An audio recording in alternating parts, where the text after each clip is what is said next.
কি গো, ভাবছো কি এত? খুব কষ্ট হচ্ছে বুঝি? একা হয়ে গেছো?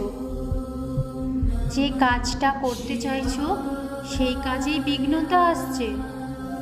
সবাই দূরে চলে গেছে, মুখ ফিরিয়ে নিয়েছে বুঝি সবাই।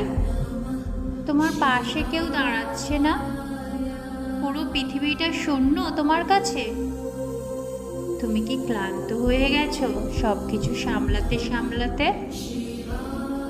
একটু বিবেচনা করে দেখো তো, যে তুমি ভালোর জন্য পরিবর্তনের পথ বেছে নিয়েছো, যে যার মানে তোমার ইষ্ট দেবতা তোমার সাথে আছে, যার জন্য এত সাহসের অবলম্বন করে তো পরিবর্তন করতে চাইছো, যা কিছু না হলেও তোমার সাথে সাথে আরো 5 জনের ভালো করবে।